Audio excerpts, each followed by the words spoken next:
I talk to school founders every week who have beautiful social media, professional photos, and zero way to trace any of it to a single enrollment. I drove growth at over 70 companies, from small ones making about $1 million per year to bigger ones making about $500 million, before I finally joined an alternative education school as an executive. And most of these schools spend more on content than they would on advertisement. In this video, I'll show you where that money is going, why the content you already have is the hardest part of a paid strategy, and the math that makes we cannot afford ads fall apart. Let's first talk about the hidden marketing budget you are already spending. And let me describe a school I see all the time. They post 3 to 5 times a week on Instagram.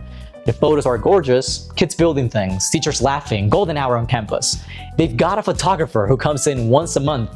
They have someone managing their social account. And when I ask, what's your marketing budget? They say, we don't really have one, and you do. They just haven't added it up.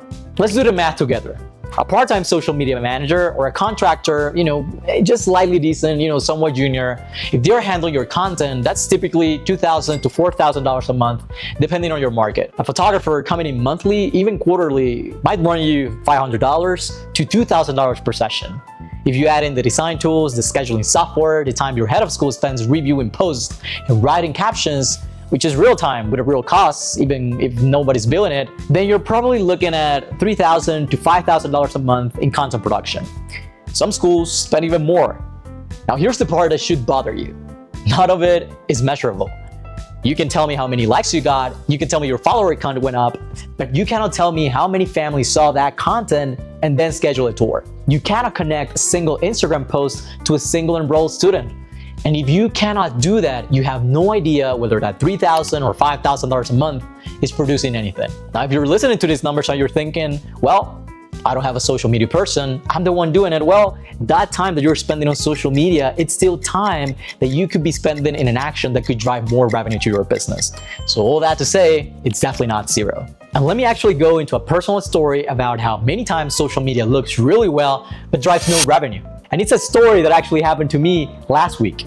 I wrote an article for LinkedIn, I looked at some of the analytics, and I had over 150,000 impressions on a single LinkedIn article that I post. It was a polished post. I was following a consistent schedule. The content was the kind of content that, looked credible. People seemed to like the article. If you go into it, I got a bunch of comments, a bunch of likes, I connected to a bunch of people. But if I had to tell you how many conversations did this start with a potential client, the answer was actually 0. I had 150,000 impressions, but not a single conversation. And the issue was not content quality. The quality or the content was excellent. It was just the fact that this particular piece of content that I had created didn't have the purpose of actually driving sales. And even though this is a story about my consultancy, it's the same story I see again in schools, but also as an executive of a school myself. Again, you keep publishing content that looks really good, that looks excellent, and organic social media shows you that people are following and liking, but it does not find the families who are actively looking for a school right now. It does not target parents in your zip code who just search alternative education near me, or maybe classical education near me, or Christian. A lot of this content, or most of it, it really just sprays rather than aims. Now here's something you can do this week. Add up what your school actually spends on content every month. The people, the tools, the time. Write down one number. Then ask yourself, can I point to a single enrollment that came from this? If the answer is no, you now know the size of the problem. That number is your invisible marketing budget, and it's probably larger than you think. If someone in your team is being paid to create content, but no one is tracking whether that content produces inquiries, you don't have a marketing strategy. You have a production habit. And production habits feel productive, but feelings aren't families. But even if content is not producing sales at all, even if you just have beautiful pictures and beautiful videos, the truth is though that your school is already spending money on content. There's a positive with that, because most founders don't realize that content is actually the first step of a paid ad strategy. You're closer than you think. And something that I've noticed is that when school founders hear paid ads, they picture something that feels wrong. They picture pop-ups, clickbait, some guy jumping out of a dumpster yelling at a camera with rapid cuts every 2 seconds. And I get that reaction because most advertising you see online is built for a completely different audience than yours. But here's what I've learned working in advertising with sophisticated, high-income audiences. Those people don't want gimmicks. They want someone sitting down and talking to them directly. Honestly, clearly, like a real person. And that's exactly what school founders already do. The content of many of the schools that I already work with, the campus photos, the student projects, the founder talking about their philosophy, that is the ad. They have already built the hardest part. There's an advertising approach that I have studied and deployed called content-first advertising. The idea is simple. Instead of running a traditional ad that says, enroll now, click here, you take content that's already valuable on its own.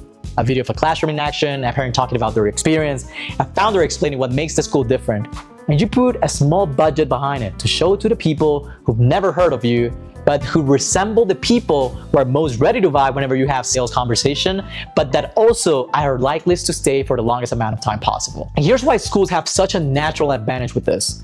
In advertising, the single most effective type of content is what many professionals call living in the result. It tends to be content that shows what actually looks like when someone is inside your world.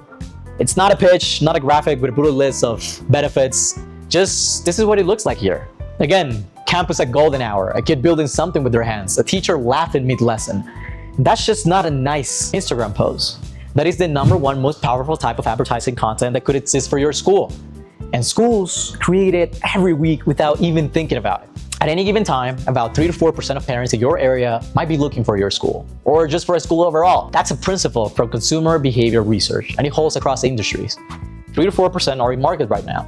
Organic social media, it doesn't find those people. It reaches whoever happens to see it. But when you put even, $10 a day, $50 a day, $100 a day behind a piece of content, and you tell the platform, show these to parents aged 30 to 50 within 20 miles of my school who are interested in classical Christian education. Now you're actually getting into the attention of the people who are likely to buy from you. And here's what will happen next for your school. When someone watches that video or engages with that post, even just pauses on it for a few seconds or just watches the first 5 seconds, they become what's called a warm audience. They have now interacted with your school, and the cost to then show those people a second piece of content, say an invitation to schedule a tour, drops dramatically, a fraction compared to trying to just get into a cold audience. So the flow is the following. Your beautiful content goes in front of cold audiences for a few dollars a day. The people who engage become warm, and then your direct invitation, let's say how you schedule a visit, goes in front of the warm audience at a fraction of the cost. And by the way, you don't need to set any of that second step up manually. The platform actually does it. When someone keeps seeing your content and engaging with it, the system automatically shows them more. That's not a feature, let's say, within Meta ads that you have to configure. That's just how these platforms work. The follow-up happens by default. You're not running aggressive ads. You're taking the content you already make and putting it in front of people who are actually looking for what you offer. The content is the ad. You have already done the creative work. If you wanted to test this at the smallest possible scale, here's the directional idea. Take 5 of your best performing organic posts, the ones that got the most engagement naturally, and run them as a small leads campaign. $10, $20, $50 a day. Target parents in your area. Be specific with their interests, behaviors, demographics, and that's it. You're not asking anyone to buy anything yet. You're just making sure the right people see what you have already created. Once those people have engaged, you now have an audience you can follow up with. Now think about the last post your school put up that you were genuinely proud of. The one where you thought, this is what we're about. How many families outside of your current community ever saw it? If the answer is probably not many, that's not a content problem. The content exists, the audience doesn't just know about it. Now, I could really get into the weeds into how paid advertisement works. What I mean by that is that the recommendation that I gave is that you run a campaign that is trying to get you leads, and then you go ahead and actually retarget them with a more specific call to action. However, you might also try just running a campaign from the very beginning that gets people directly into booking a call. You might also run an engagement campaign so that you increase the amount of engagements that you get, and then you create a customized audience based on those people, and then you create a lead campaign that is actually trying to generate leads from those people. Again, the core concept right now is that if you're not running ads, chances are that anything you try is going to give you results. Because of a lot of school founders fear running ads, I'm just advocating for the simplest solution possible, which may be take some of the best performing content, add some call outs so that people know that they are supposed to be watching it, and then run them as campaigns, either lead campaigns or engagement campaigns, create a warm audience out of that, and then just pitch people that are interacting with that content. As you start getting more results, you can look at some of my other videos and actually go deeper into how to make enrollment more predictable to more advanced campaigns. For now, this is all you need. By the way, if you're realizing that your school has the content but not the system to turn it into enroll families, I put together something called the Right Families Method. There's a video in the description that walks through how I help school founders connect what already they're doing to a predictable enrollment pipeline. Go check it out. So, you're already spending on content. You know that content is already the hard part of running a paid strategy. The only thing standing between you and actually doing this is the fear that it won't work.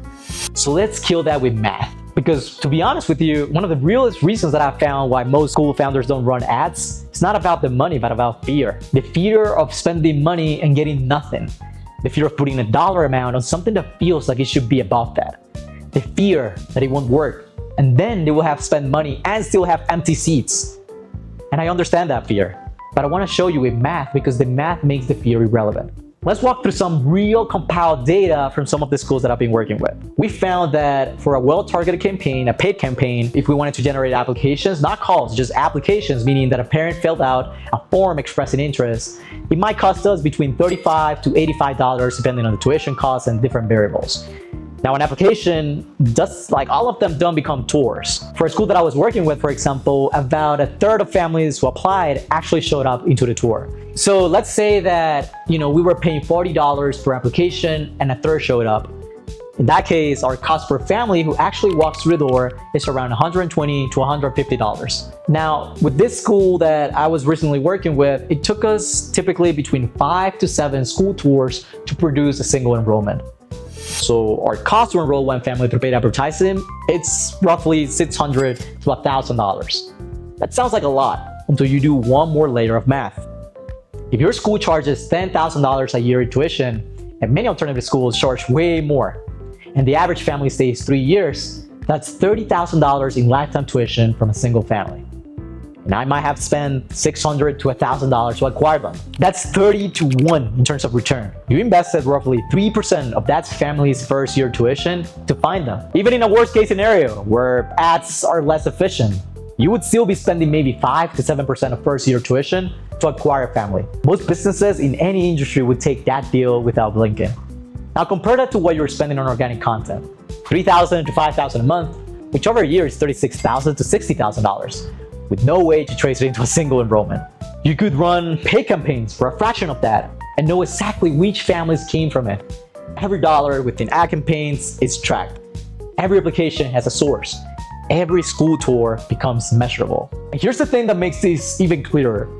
The algorithm that runs these platforms collects thousands of data points on every user.